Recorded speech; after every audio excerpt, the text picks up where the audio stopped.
조선야월을 찾아주셔서 감사합니다. 구독과 좋아요, 알림 설정 부탁드립니다. 칼처럼 매서운 바람이 휘몰아치는 어느 겨울날.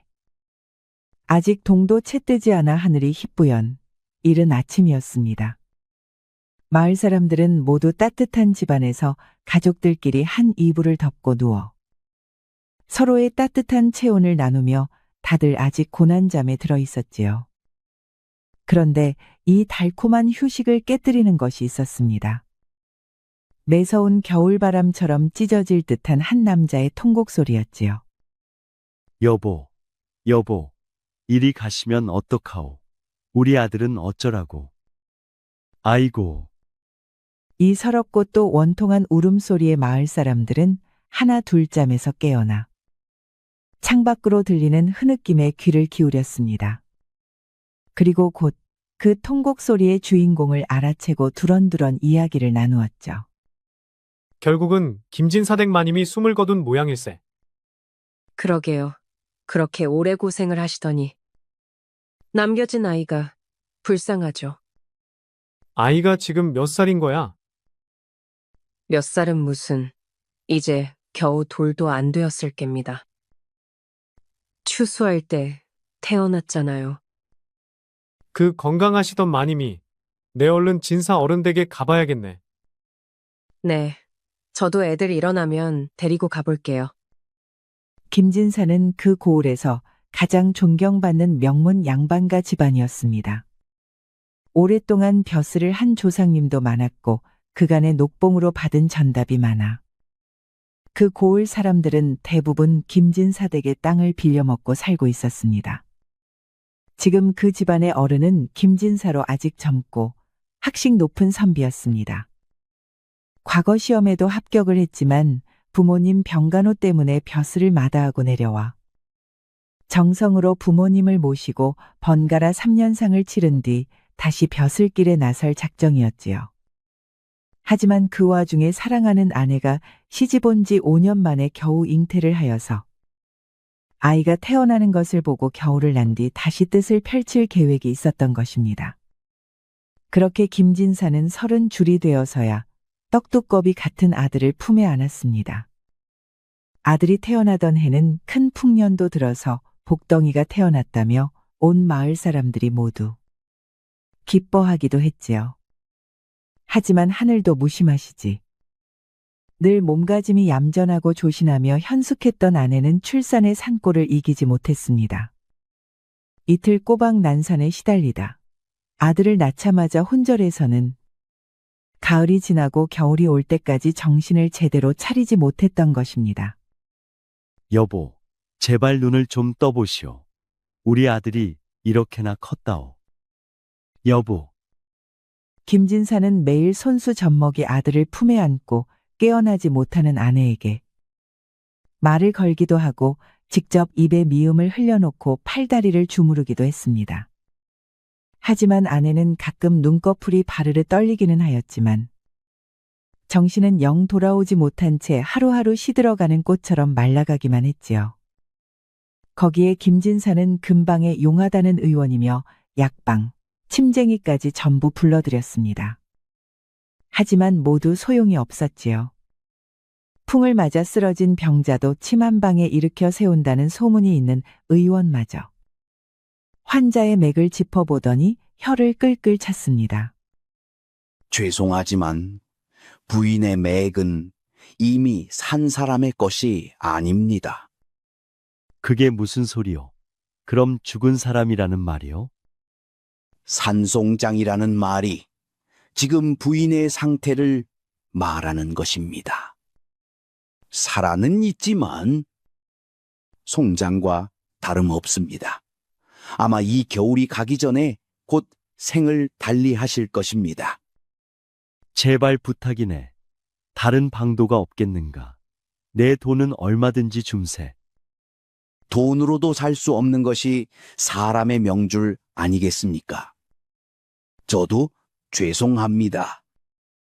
도저히 다른 방법이 없자 김진사는 사대부 집안의 선비라는 체면을 무릅쓰고 무당까지 은밀히 불렀습니다. 하지만 무당 역시 고개를 저었죠. 사람의 생사는 제가 관여할 수 없는 일입니다. 진정 방법이 없겠느냐. 정녕 이 사람을 살릴 방법이 없냐 말이다. 하지만 무당은 고개를 숙인 채 대꾸를 하지 않았습니다. 김진사는 한숨을 쉬며 돈 꾸러미를 던져 주었지요.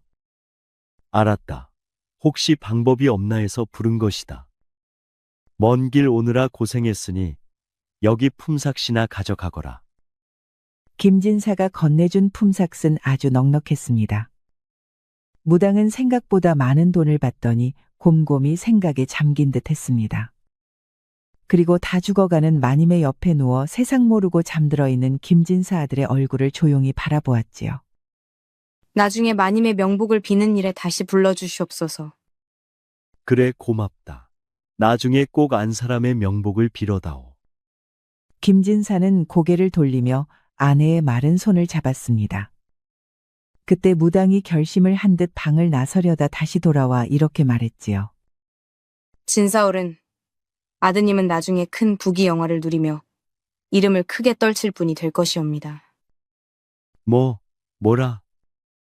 갑작스러운 무당의 말에 김진사는 깜짝 놀랐습니다. 미래를 보는 용한 재주가 있다 하여 속는 셈치고 데려온 무당인데 갑작스럽게 아들의 앞날을 예언한 것이지요. 하지만 아들에게 명예롭고 밝은 미래가 있다 하니 김진사는 무당의 말을 듣고 기뻐했습니다. 그런 말을 들으니 내 기쁘구먼. 말만이라도 너무 고맙네. 그러나 아드님의 앞날은 가시밭으로 가득 차 공궁할 것입니다. 뭐라? 김진사는 믿을 수 없었습니다. 유서 깊은 집안의 이 많은 재산을 모두 물려받게 될 자신의 아들이 힘든 삶을 살게 될 것이라니요. 말이 되지 않았죠. 진사어른도 아드님의 기둥이 되지는 못하실 것입니다. 하지만 걱정 마십시오.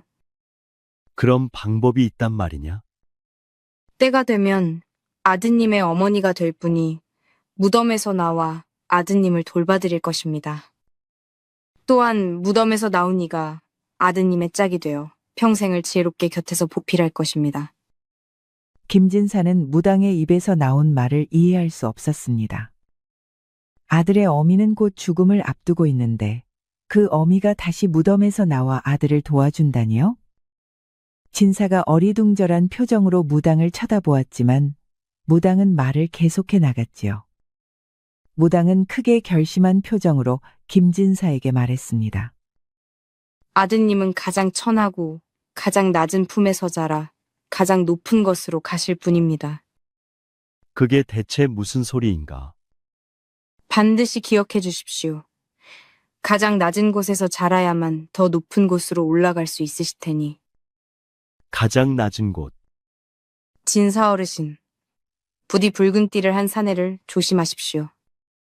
김진사가 그게 무슨 뜻이냐고 물었지만 무당은 그 말만 남기고 입을 꼭 다물었습니다. 아무리 부탁을 하고 달래고 나중에는 화까지 내보았지만 무당은 더 이상은 천기 누설이라며 더 이상은 말을 하지 않고 떠나버렸습니다. 무당이 아리송한 말을 남기고 떠난 지 이틀 만에 김진사의 아내는 숨을 거두었습니다. 김진사는 어린 젖먹이만 두고 세상을 떠난 아내를 그리워하며 슬피 울었지요. 그렇게 정신없이 장례 준비를 하느라 김진사는 정신이 없었습니다. 김진사는 아내의 장례를 5일장으로 성대하게 치루었습니다. 온 동네 사람들이 와서 손을 보태었지요. 아이고 여보. 이렇게 떠나면 나와 아이는 어쩌라고. 이렇게 슬퍼하는 김진사와 아무것도 모르는 해맑은 젖먹이를 보고 사람들은 눈물을 닦았습니다. 그렇게 장례가 끝나고 매장을 하러 상여를 메고 마을 사람들은 김진사의 가문 선산으로 향했습니다. 사실 김진사는 아내가 차도가 없다는 말을 들었을 때부터 직관을 불러 아내의 맷자리를 봐두 터였습니다. 옛말에 미리 수이나 맷자리를 봐두면 병자가 일어난다는 말도 있었으니 이 말로 아내가 일어나도 좋고 그게 아니라도 미리 준비를 해서 나쁠 것은 없었기 때문이었지요. 때는 한겨울이라 맷자리를 파는 일은 힘들었습니다. 인부들은 직관이 짚어준 자리에 불을 피워가며 며칠에 걸려 겨우겨우 관을 놓을 만큼의 자리를 파놓았던 것이지요. 그리고 그 위에는 짚을 덮어 땅이 다시 어는 것을 어느 정도는 막아두었습니다. 발인을 하는 날 아침, 관을 지고 추운 겨울 산을 오른 일행들은 묘자리에 집자리를 걷어내다가 깜짝 놀랐습니다. 아니, 이게 뭐야? 으악! 에그머니나 맷자리의 사람이 송장이 있구먼요. 소란스러운 소리에 김진사는 황급히 아내의 묘자리를 살폈습니다. 그랬더니 그 구덩이 속에는 누더기를 걸친 한 여인이 웅크린 듯 누워있는 것이 아니겠습니까? 자세히 살펴보니 두 여인은 좀 큰 여인과 서너 살 먹은 듯한 여자아이로 모녀로 보였습니다. 야밤의 추위를 피하기 위해 거지 모녀가 집자리를 걷고 숨어든 것으로 보였지요. 사람들이 소란한 소리에 거지 모녀가 몸을 꿈틀거리더니 그중 어미가 눈을 떴습니다. 그리고 모여든 사람들을 보고 깜짝 놀라 몸을 일으켰지요. 품에는 아직 잠에서 채 깨지 못한 어린 딸을 안은 채 말이지요. 산바람 머리에 떼꾸정물이 줄줄 흐르는 얼굴. 여기저기 해지고 더러운 남루한 옷차림의 신발도 제대로 신지 못하고 넝마로 대충 감아놓은 발. 거지 모녀는 어린 딸아이를 품에 안은 채 엉금엉금 맷자리를 기어 올랐습니다. 거지 모녀가 묘자리를 빠져나가자 한겨울에도 악취가 풍겨와 김진사는 자신도 모르게 인상을 썼습니다. 하인들이 그 거지를 향해 침을 뱉고 욕을 해댔지요. 그 거지는 고개를 숙이고 손이 발이 되도록 빌었습니다. 죄송합니다. 죄송합니다. 지난밤 너무 추워서 그만. 아무리 그래도 귀한 묘자리에 부정타게 이게 무슨 짓이냐? 살려주십시오. 잘못했습니다. 아이가 너무 추워해서 그리했습니다. 김진사는 맷자리를 굽어보았습니다. 추운 겨울이었지만 해가 잘 드는 양지 바른 곳인데다 땅속이라 그런지 훈기가 느껴지는 듯했지요. 엄동설안의 추위를 피하기에는 딱 좋아 보여 추위에 떨던 거지 모녀에게는 긴긴 겨울밤을 피하기 딱 좋아 보이긴 했습니다. 하인들이 매질을 하려 하는 걸 김진사는 말렸습니다. 되었다. 그냥 대충 먹을 걸 주어서 보내거라. 안 사람 가는 길 춥지 말라고 밤새 따뜻하게 보살펴준 이들이니라. 감사합니다. 나으리, 감사합니다. 거지 어미는 엎드려 울며 고마워했습니다. 그 사이 잠에서 깬 거지 딸은 영문을 모르는 듯 해맑은 얼굴로 그저 멀뚱멀뚱 색색으로 꾸며진 상여를 쳐다보고만 있었지요. 무사히 장례를 마치고 김진사는 슬픔에 잠긴 채 산을 내려왔습니다. 그때 산을 내려오는 일행 중에는 거지 모녀도 끼어 있었지요. 김진사가 집으로 들어가려 할 때 갑자기 거지 어미가 김진사의 발밑에 엎드려 간청했습니다. 나으리, 나으리, 부디 저희 모녀를 받아주시옵소서. 뭐, 그게 무슨 소리냐? 그저 저희 모녀 살려만 주시면 무슨 일이든 다 할 테니 이 불쌍한 아이 먹고 살 수 있게만 해주시면 그 은혜 평생 잊지 않겠습니다. 거지 딸아이는 맑은 눈빛으로 김진사를 쳐다보고 있었습니다. 더럽고 누추한 행색이었지만 아이의 눈빛만은 총명하고 막다는 생각이 드는 김진사였지요. 김진사는 행랑어멈을 불러서 말했습니다. 저 모녀에게 방 하나를 내어주고 적당한 일을 시키게. 감사합니다. 정말 감사합니다. 그리고 세월이 흘렀습니다. 김진사의 아들은 어느덧 5살이 되었지요. 아이는 다행히 건강하고 무탈하게 잘 자랐습니다. 자라면서 어찌나 총명하고 반듯한지 온 동네 사람들이 김진사의 아들이 나중에 김진사보다 더 훌륭한 인물이 될 것이라 믿어 의심치 않았지요. 그렇게 자랄수록 더욱 빛나는 아들을 보며 김진사 역시 흐뭇한 마음을 금하지 않을 수 없었습니다. 김진사는 아내가 죽은 후 벼슬길도 마다한 채 그저 아들을 키우는 일에만 집중을 했습니다. 해마다 김진사의 땅에는 늘 풍년이 들었고 아들이 건강하게 무럭무럭 자라는 모습을 보는 김진사는 아무런 근심 걱정이 없었지요. 그래서 이미 벼슬이며 정치에는 관심이 떠난 지 오래였습니다. 하지만 세상은 이런 김진사를 그냥 두지 않았지요. 이리 오너라, 이리 오너라, 걔 아무도 없느냐. 누구시옵니까? 김진사와 서울에서 같이 공부하던 최진사라고 하면 알 것이다. 말을 전하거라. 그는 김진사와 서울에서 같이 과거에 합격을 해 성균관에서 공부를 하던 절친 최천수였습니다. 이미 벼슬을 한 지 오래된 사람이었지요. 그 사람이 오랜만에 김진사를 만나러 직접 김진사의 고향으로 찾아온 것이었습니다.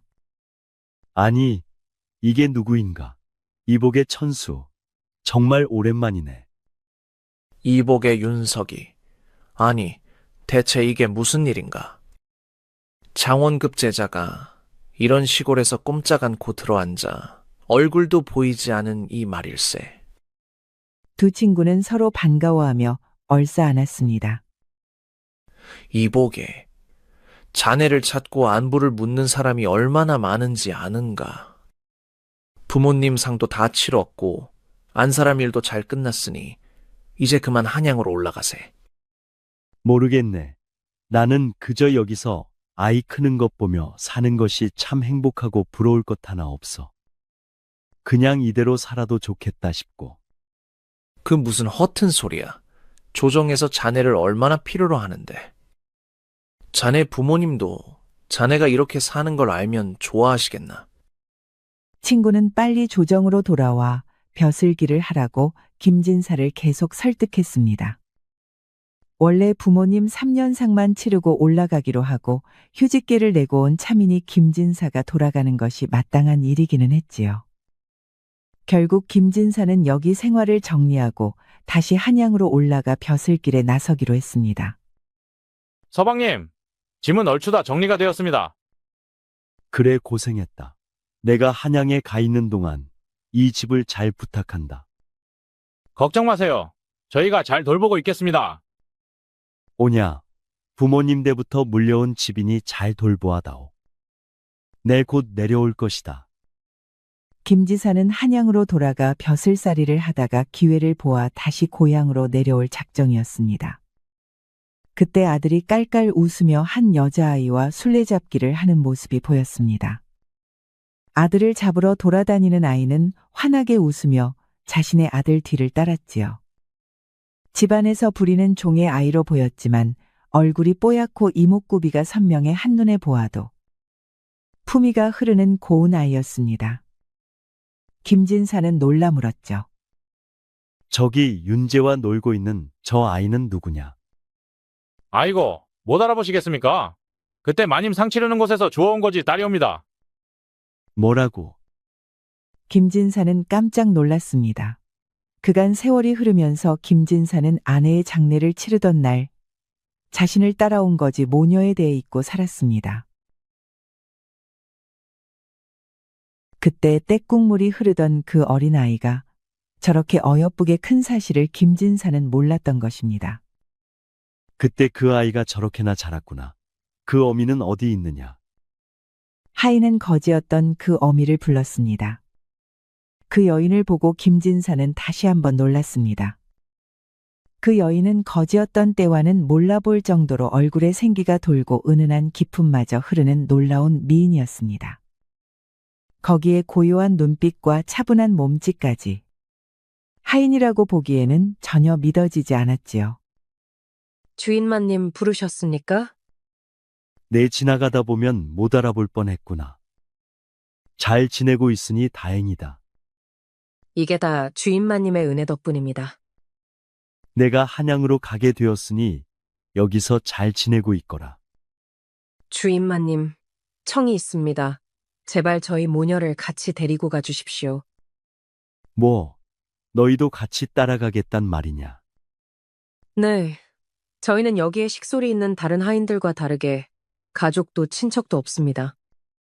주인 마님이 계시지 않은 이곳에 어찌 저희 모녀가 밥을 축내고 있을 수 있단 말입니까? 부디 한양에서도 주인 마님을 계속 따를 수 있게 해주십시오. 김진사는 고민했습니다. 사실 한양에 가서도 자신과 자신의 아들을 돌볼 하인을 구해야 하는 처지였습니다. 고향에 있는 하인을 2명을 데리고 가기는 했지만 살림을 봐줄 야무진 여자 하인은 누구를 데려갈지 결정하지 못했던 터였지요. 젊은 여종은 막 결혼을 해서 아이를 가진 터라 한양까지 먼 길을 따르기 힘들었고 다른 여종들도 모두 어린 자식들까지 있어서 김진사는 망설이고 있던 터였습니다. 그때 거지 출신의 여종이 자신과 딸을 데려가라 청하니 딱 적당해 보였습니다. 한양까지 먼 길인데 너는 그렇다 해도 네 딸이 갈 수 있겠느냐? 걱정 마십시오. 저 아이는 저보다 더 건강하니 괜찮을 것입니다. 무엇보다 도련님과 가장 친한 동무로 큰 터라 도련님과 떨어지기 싫어서 매일 밤 울고 있습니다.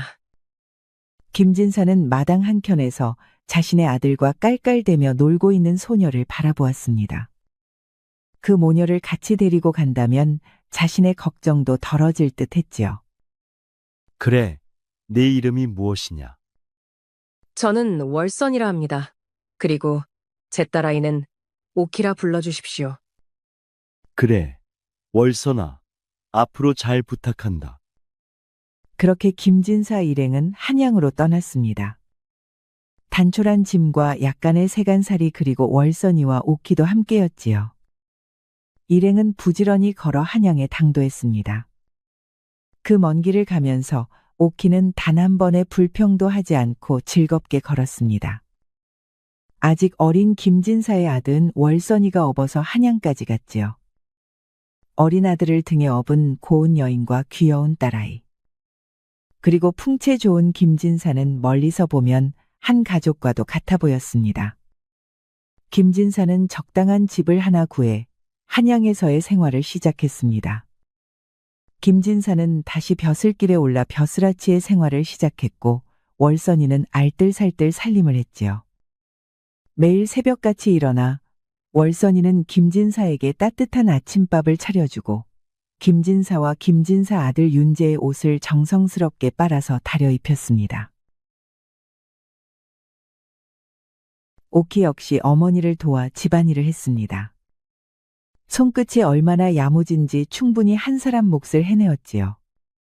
김진사의 아들 윤재는 한양에 있는 서당에도 다녔습니다.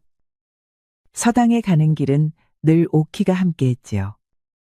둘은 매일 아침마다 손을 잡고 다정하게 서당에 갔습니다.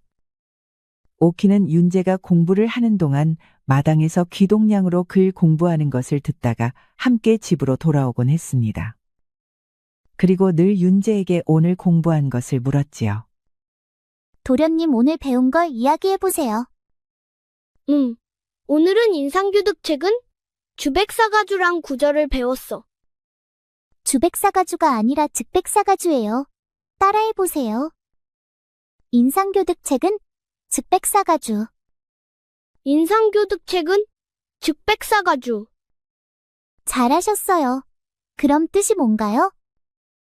사람이 나물 뿌리를 씹을 수 있으면 능히 모든 일을 해낼 수 있느니라. 그게 무슨 말이지요? 고통을 잘 참으면 훌륭한 사람이 된다는 뜻이지. 반은 맞고 반은 틀리셨어요. 나물 뿌리를 씹는 것이 고통입니까? 그렇잖아. 아유, 맛없어. 그걸 어떻게 먹고 사니? 도련님도 참, 나물 뿌리를 씹는다는 건 욕심 없이 소박하게 사는 것을 뜻하는 거지요. 이 말은 욕심 없이 사는 것이 진정한 지혜를 찾을 수 있다는 뜻입니다. 오키는 너무나 영특하고 똑똑한 아이였습니다. 일찍 집으로 들어왔다. 우연히 두 아이의 이야기를 들은 김진사는 깜짝 놀랐습니다. 이복의 월선아, 네, 나으리. 자네 딸 오키가 저렇게 영특한 아이였던가? 부끄럽지만 오키는 어릴 때부터 아주 영특했습니다.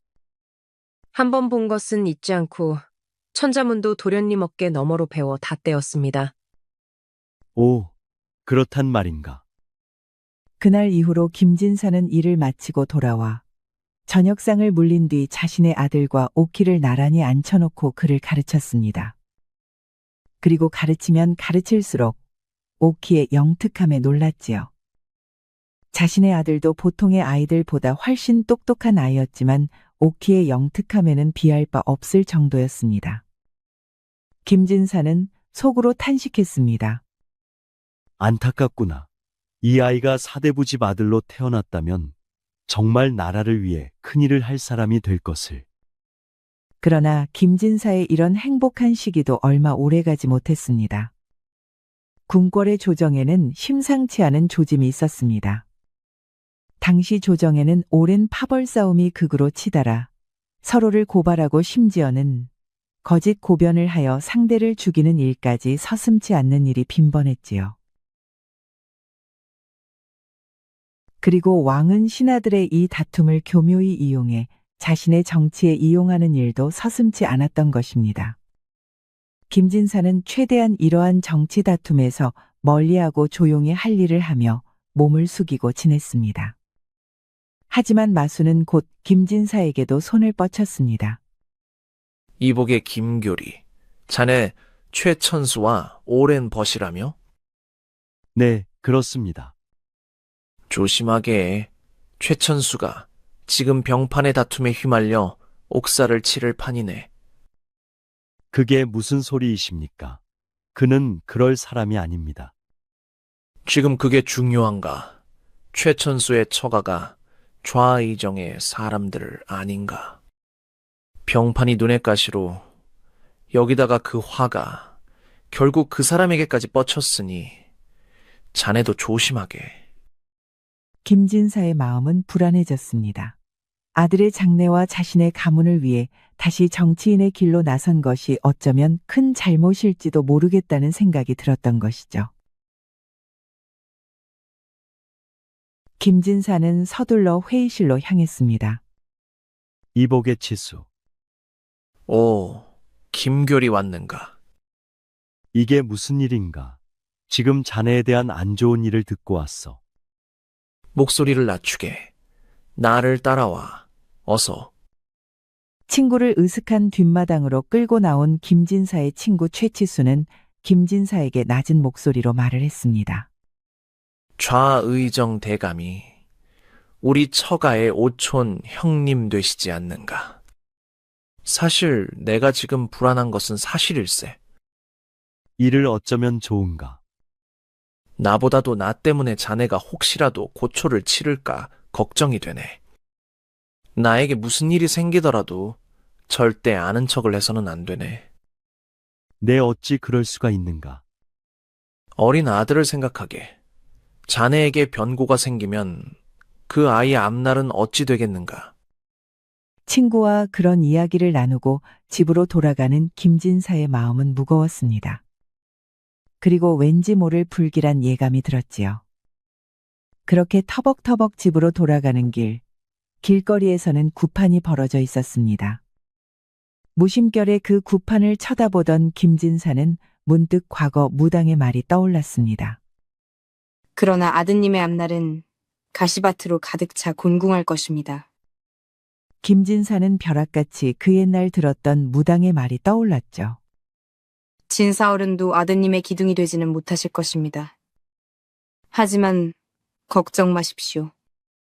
때가 되면 아드님의 어머니가 될 분이 무덤에서 나와 아드님을 돌봐드릴 것입니다. 또한 무덤에서 나온 이가 아드님의 짝이 되어 평생을 지혜롭게 곁에서 보필해드릴 것입니다. 갑자기 김진사의 머릿속을 때리는 그 말에 김진사는 벼락같이 놀라 그 자리에서 움직일 수 없었습니다. 그렇구나. 그 말이 그 뜻이로구나. 아드님은 가장 천하고 가장 낮은 품에서 자라 가장 높은 것으로 가실 분입니다. 반드시 기억해 주십시오. 가장 낮은 곳에서 자라야만 더 높은 곳으로 올라갈 수 있으실 테니. 김진사는 무엇인가를 결심한 듯한 표정을 지었습니다. 모든 것은 이미 정해진 듯 보였지요. 저녁을 물린 뒤 김진사는 월선이와 오키를 불렀습니다. 오늘은 내가 부탁할 일이 있어서 너희들을 불렀다. 무엇이든 말씀만 하십시오. 얼마 있지 않아 나에게 변고가 생길 듯하다. 그때 내 아들 윤재를 잘 부탁한다. 네? 그것이 무슨 말씀이신지. 더는 묻지 말고 내 아들을 부탁할 사람은 오직 자네와 오키뿐이구나. 오키야, 너는 윤재를 평생 곁에서 잘 돌봐줄 수 있겠느냐? 네, 걱정 마십시오. 날이 평생 도련님을 잘 모실 겁니다. 김진사는 자신의 옆에서 무릎을 꿇고 있는 아들을 바라보았습니다. 윤재야, 너도 월선이와 오키를 친어미처럼, 친누이처럼 잘 따를 수 있겠느냐? 어린 윤재는 영문을 몰랐지만 고개를 끄덕였습니다. 네, 아버지. 걱정 마세요. 월선이와 오키는 이미 제게는 어미와 누이와 다름없습니다. 김진사는 안도의 한숨을 내쉬었습니다. 그때였습니다. 죄인은 나와서 무릎을 꿇으시오. 이런 외침과 함께 우지끈 대문이 부서지는 소리가 들리더니 군사들이 우르르 마당으로 쏟아져 들어왔습니다. 어서. 월선아, 내 아들을 부탁한다. 나으리. 김진사는 급히 미리 싸둔 보따리를 월선이에게 맡기고 급히 마당으로 나섰습니다. 그곳에는 머리에 붉은 띠를 두른 병사들이 이미 가득했습니다. 당장 내려와 어명을 받으시오. 김진사는 힘없이 끌려나와 포승줄에 묶였습니다. 진사어르신, 부디 붉은 띠를 한 사내를 조심하십시오. 그제야 김진사는 붉은 띠를 머리에 두른 사내를 조심하라는 무당의 말이 무엇인지 깨달을 수 있었습니다. 김진사는 눈을 감고 힘없이 군사들에게 끌려갔습니다. 같은 시각 월선이는 급히 윤재와 오키의 손을 잡고 황급히 뒷문을 통해 집을 빠져나가 몸을 숨겼습니다. 이게 무슨 일이지? 어멈, 이게 대체 무슨 일이야? 무서워. 도련님, 무서워 마십시오. 제 품에 와서 안겨 계세요. 곧 끝날 것입니다. 셋은 뒷산으로 달려 올라가 부둥켜 안고 깊은 나무 그늘 밑에 몸을 숨겼습니다. 아들이 없어진 것을 알아챈 병사들이 집 주변을 수색했지만 그들의 흔적을 찾지 못했지요. 그들은 그렇게 두려움에 떨며 밤을 지샌 다음 날이 박자기를 떠났습니다. 아이고 밤새 또 사람이 죽어나갔나벼. 그러게 신하들이 줄줄이 죽어나가니 이러다 그를 아는 사람은 남아나지 않겠어. 거리에는 방이 붙어 있었습니다. 죄인들의 죄상을 밝히는 것이었지요. 거기에는 김진사의 친구 최천수와 김진사의 이름도 적혀 있었습니다. 어머니, 큰일입니다. 김진사 어른이 형장으로 끌려가신 것 같아요. 이거 큰일이다. 잘못하다가는 도련님도 잡혀간다. 어쩌지요? 고향에도 사람이 깔렸을 테니 우리는 무조건 먼 길로 가자. 월선은 장터에서 허름한 옷을 구해 윤재의 옷을 갈아입히고 단단히 일렀습니다. 지금부터 도련님은 저에게 어머니라 부르셔야 합니다. 아셨죠? 응, 알았어. 말투도 고치셔야 해요. 어머니, 알겠어요. 하셔야 합니다. 해보세요. 응, 어머니 알겠어요. 그래, 이제부터 나도 말을 놓을 것이니 오키도 말을 놓거라. 누가 물으면 상인이던 아버지가 병에 걸려 죽고 우리끼리 고향을 떠나온 것이라. 대답해야 해, 알겠지? 셋은 김진사의 고향에서 가장 먼 곳으로 갔습니다. 풍족하고 부족할 것 없던 환경에서 살다가 하루아침에 갑자기 집도 절도 없는 신세가 된 것이죠. 하지만 월선은 강단 있게 아이들을 챙겼습니다. 오키 역시 힘든 내색하지 않고 윤재의 손을 잡고 먼 길을 부지런히 걸어왔습니다. 여기서 장사를 하면 먹고 살 걱정은 없을 거야. 일단 이렇게 숨어 지내자. 네, 어머니. 원태기도 잘 지낼 수 있겠지? 원태기로 이름마저 바꾼 김진사의 아들. 윤재는 고개를 끄덕였습니다. 갑작스러운 거친 생활에 몸은 힘들었지만 든든한 월선이와 오키가 있었기에 소녀는 무서운 내색도 지친 기색도 보이지 않으려 노력했습니다. 시련이 오히려 소년을 더욱 강하게 만들어준 것으로 보였죠. 그렇게 세월이 속절없이 흘렀죠. 어서 오세요. 국밥 한 그릇 드려요. 여기 국밥 2그릇이랑 탁배기도 좀 내오게. 네. 잠시만 기다리세요. 국밥집은 늘 손님으로 북적였습니다. 월선의 솜씨가 워낙 훌륭했고 오키와 원택도 바지런히 움직여가며 일을 돕고 있었죠. 원택은 그 누구보다 열심히 일을 했습니다. 그 옛날 김진사의 아들 윤재는 어느새 늠름한 청년이 되었습니다. 하지만 그가 국밥집에서 국밥을 나르는 주모의 아들이 아니라 명문가의 아들이라는 사실은 아무도 알지 못했지요. 오키 역시 아름다운 처녀로 자랐습니다. 오키를 보고 침을 흘리는 사람들이 한둘이 아니었지만 어쩐 일인지 오키는 혼기를 꽉 채우고도 시집을 갈 생각을 하지 않았습니다.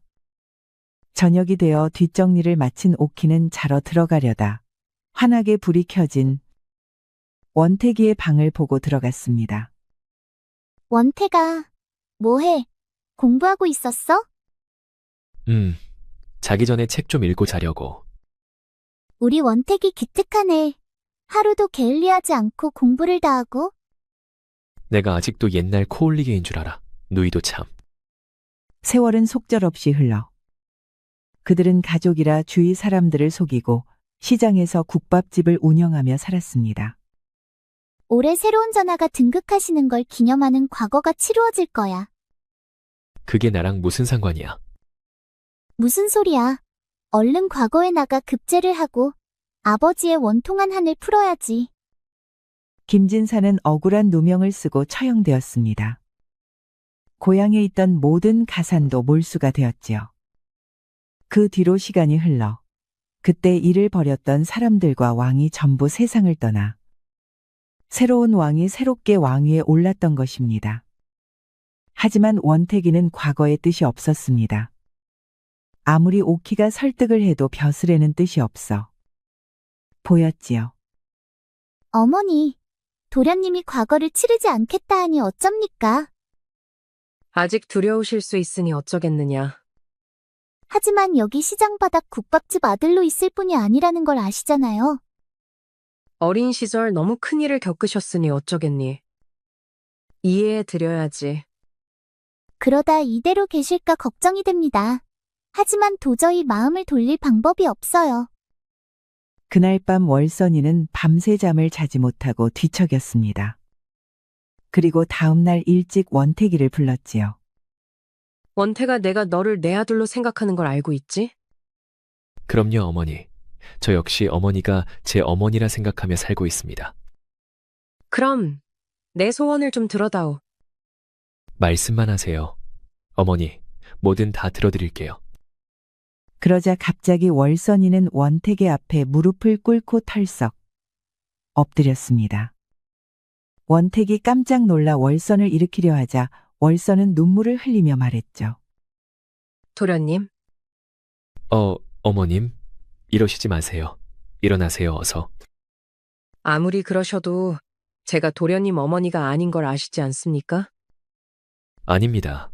저에게 어머니는 오직 어머님 한 분이에요. 안 됩니다, 도련님. 이제는 때가 되었으니 제 자리를 찾으셔야죠. 옛날 저희 모녀가 얼어 죽을 뻔할 때 나으리께서 저희를 거두어서 저희가 살 수 있었습니다.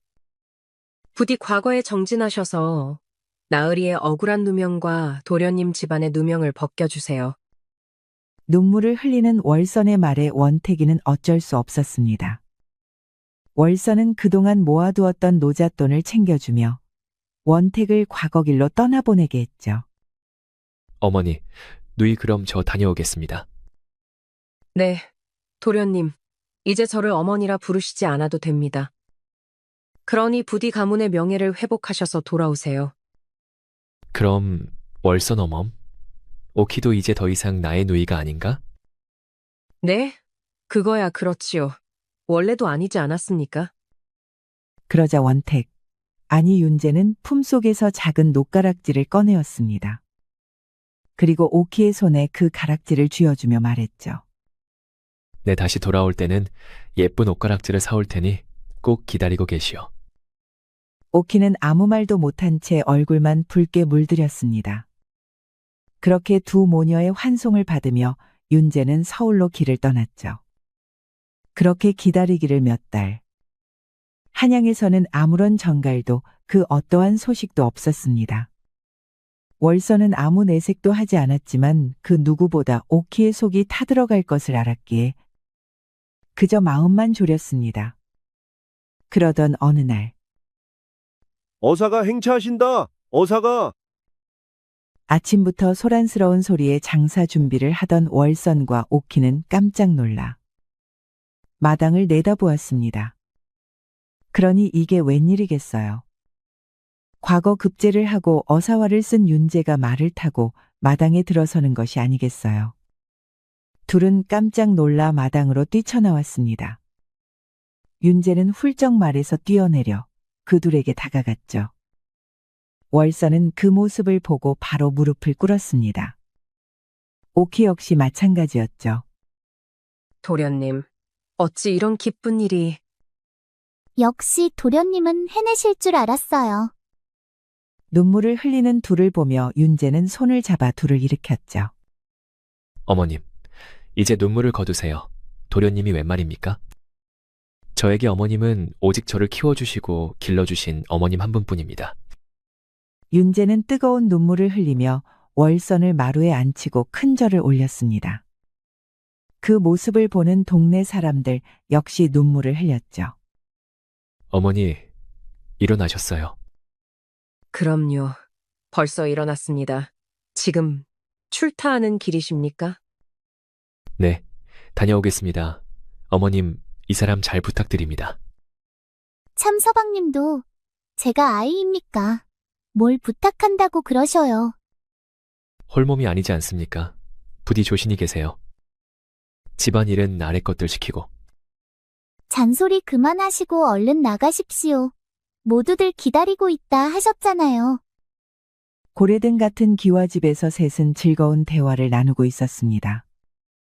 그 주인공은 관복을 차려입은 윤재와 그리고 이제는 윤재의 아내가 되어 산달을 앞두고 있는 오키, 그리고 윤재의 장모가 되어 같이 살고 있는 월선이었죠.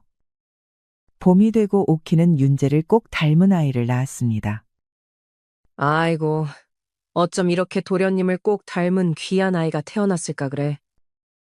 윤재는 과거에 급제한 후 과거 자신의 아버지의 누명을 벗겨달라 청했고 새로운 젊은 왕은 모든 사실을 새롭게 파헤쳐 윤재의 신분과 가문 그리고 재산을 다시 그에게 돌려주었습니다. 그렇게 윤재는 다시 신분을 되찾고 출세를 하게 되었지만 자신의 목숨을 구해준 월선을 끝까지 어머니로 모시면서 현명하고 아름다운 오키를 아내로 맞이했던 것이죠. 그리고 행복하게 잘 살았습니다. 옛말에 머리 검은 짐승은 거두는 것이 아니라는 말이 있죠. 그건 자신의 은혜를 모르는 사람은 사람이 아니라 짐승과 다름이 없다는 말일 겁니다. 그만큼 사람이라면 반드시 자신의 어려움을 도와준 은혜를 잊지 않고 반드시 그 보답을 하며 살아야 한다는 것이 아닐까요?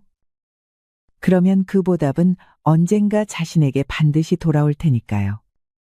구독과 좋아요, 알림 설정을 꼭 부탁드립니다. 우리 이야기가 여러분들에게 조금이나마 재미를 선사할 수 있기를 바랍니다. 다른 재미있는 영상도 많으니 즐겁게 봐주세요. 그럼 여러분 모두 행복하고 즐거운 시간 되세요.